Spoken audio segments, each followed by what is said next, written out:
As a professor of preaching in a university, it has always been difficult to me to try to deal with enthusiastic young people who have prayed and found a message from God, and then they want me to evaluate it. I mean, how do I evaluate that?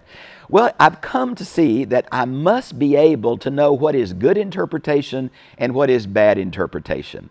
And for me, I've come to be committed to what's known as the common sense method of biblical interpretation. It's also known as the historical-grammatical method.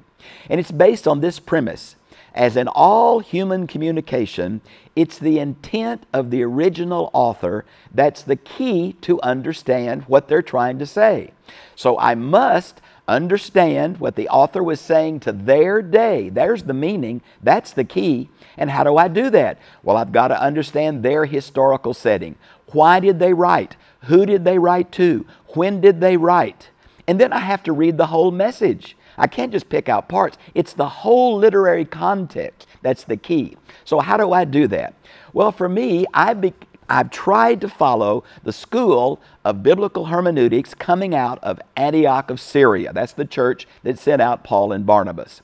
And I've tried to put a modern spin on it that would help people today to catch the essence of that method. So here are the 7 areas that I try to use to back up what I believe and why. Number 1, the historical setting of the original author, who is the only inspired person in Bible study. The literary context. I must be sure I've read the whole message. Are there any unique grammatical features that communicate or define that message?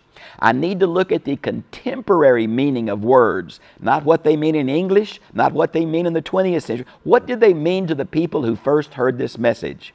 I need to look at the literary genre. Is it poetry? Is it apocalyptic? Is it letter? Is it historical narrative? That really makes a difference in evaluating a proper understanding. And finally, biblical parallels. The best interpreter of an inspired book is an inspired book. But not just every place a word appears, but where is the clearest teaching passage on this subject in the Bible? Those are the means that I evaluate whether someone has a proper interpretation or what I think is an allegory or a purposeful use of the Bible for one's own agenda. It is crucial that you and I, so many people claim to speak for God today. How do we know who speaks the truth?